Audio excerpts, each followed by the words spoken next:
Hi there, this is Shaheen from ShaheenMiroInsights.com, and I am doing the intuitive forecast for the upcoming week of January the 30th.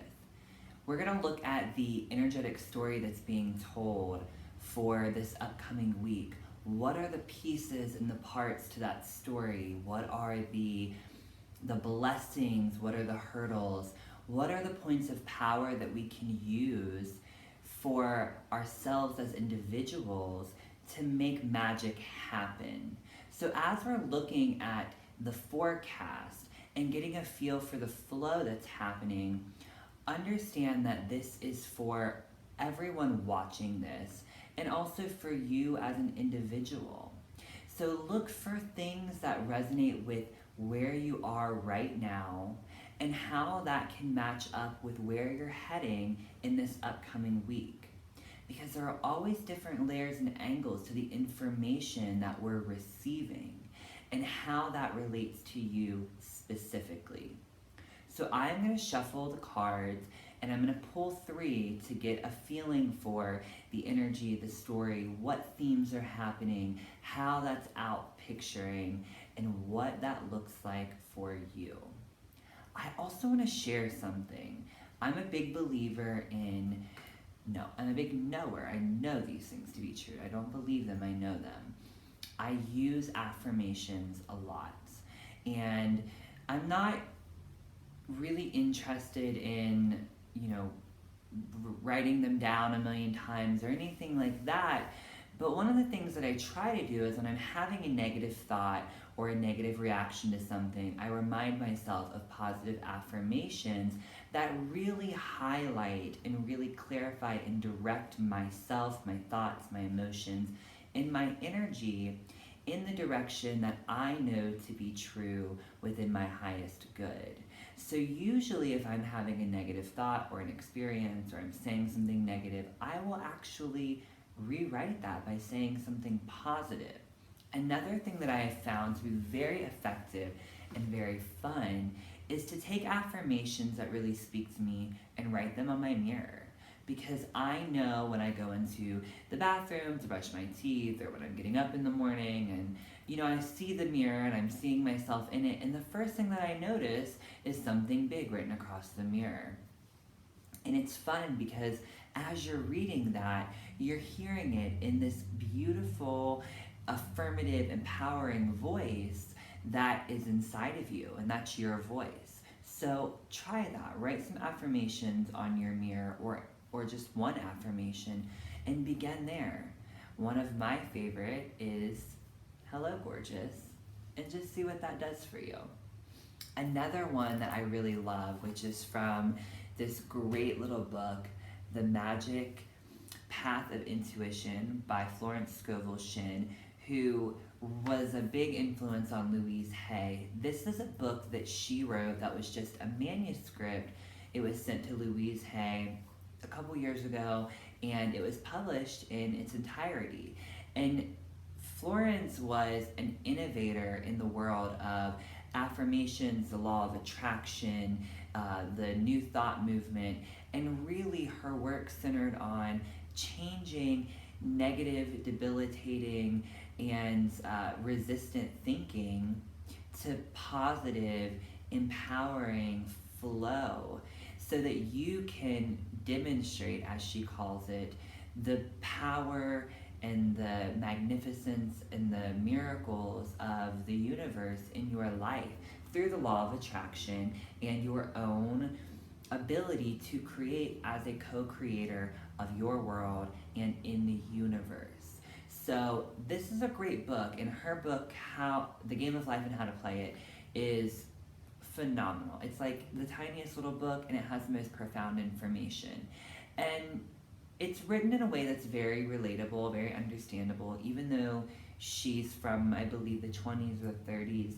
It's stuff that's still very, very relevant to now. It has a tone that is of her time and era, but still it's spoken about in a way and using language that we're still using now. But one of my favorite affirmations from this book, and I have this on my mirror, is this: Today is the day of my amazing good fortune.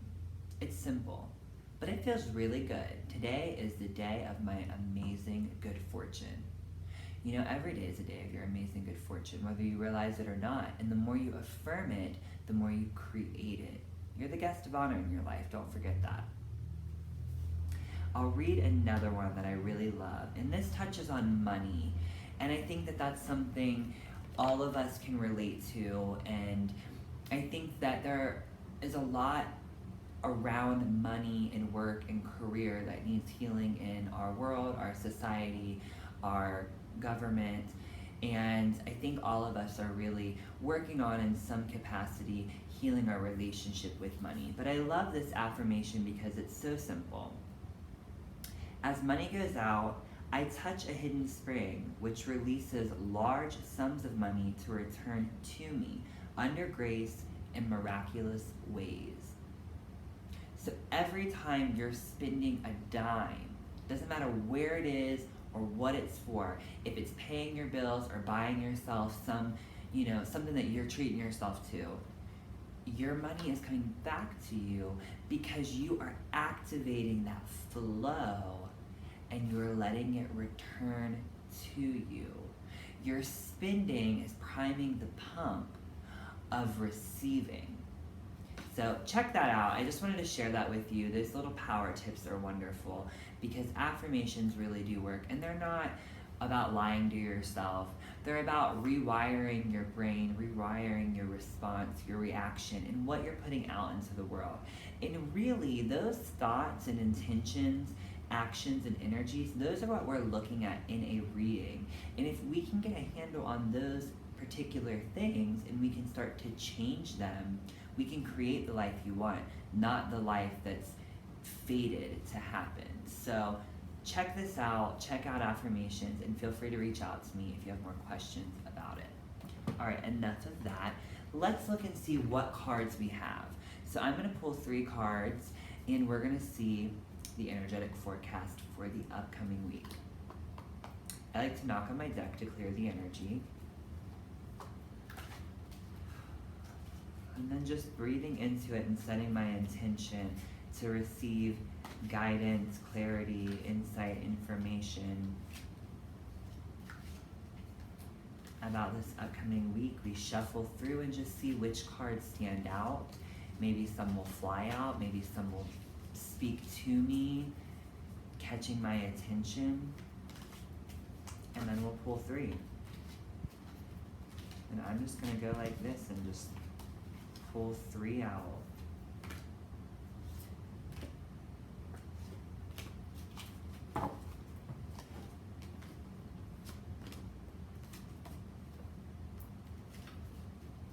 Now the first card is the King of Swords. And the King of Swords is a reminder that you are in charge of your thoughts. You are in charge of where your energy is being placed, where your mental focus is being put, what sort of things you're putting into the world, what things you're honing in on and pinpointing with your actions, your thoughts, your analysis of the world around you. And so what I'm feeling from this is that you're going to begin this week with some type of project or work or responsibility that you need to put some thought and energy into, surrounding the plan, surrounding your course of action and how you're going to execute this. But remembering that you are in charge of how to do this. You're the one that needs to feel confident in moving forward. You are the one that needs to decide how your energy is going to be used in regards to whatever this project is.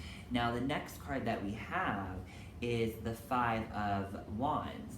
And the 5 of Wands shows a group of individuals who are in combat with each other or having some type of what we'll call a mock fight, because they're not using swords, they're not using real weapons, they're using sticks or wands or staves.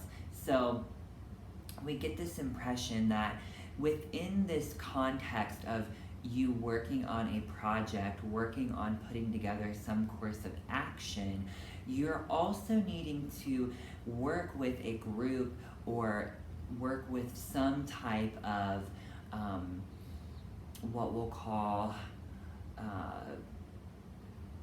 I guess it could be a business, it could be a company, it could be a group, it could be coworkers, but there's a collective, I guess you would say here, that is outside of just yourself, but they need to be involved in it in some way. And there's going to be some opposing thoughts, some conflict, there's going to be some disputes that are happening. But what I suggest is to get through this, throw out there the possibility of doing a run through with your idea. So maybe this is having a mock-up of a project that you're working on, or a tentative schedule, or a rough outline, and saying, okay, well, maybe you don't agree with all these parts, or maybe we're not all seeing eye to eye, but how about we look at these 3 alternative routes of going about this particular project and discuss the pros and cons of those together and see how that makes sense in the long run. Now the last card we have is the 2 of Swords. And again, there's this mental capacity here to look at possibilities, to analyze our thoughts and our ideas, and to create steps forward, to have a course of action or a plan. But because we're met with the 2 of Swords, which shows someone that's at a crossroads, that's in literally the position of making a choice, and they're blindfolded, so they don't know what direction to go in. This is about stepping back from the outside hustle and bustle and chatter and going inward and saying, okay, now that I've put all of this thought into my ideas and I've analyzed and I've created different plans and courses of action and used my rational left brain mode of planning, let me step back from that, go inward, put the blindfold on, and see what I know to be true within my intuition, my gut, my feelings. And that is going to give you the path forward. And it's also meaning that your decision is still based on you, not just this group or this outside chatter that is participating in the process, because it ultimately is up to you. So however that plays out for you, know that you are in charge, you are in power, and you need to have an integrated approach of trusting in your ideas and your thought process, but weighing those against your own intuitive feelings. Okay, I hope that gives you some great insight for the upcoming week. I hope you play with affirmations and changing your thoughts that are limiting into things that are empowering.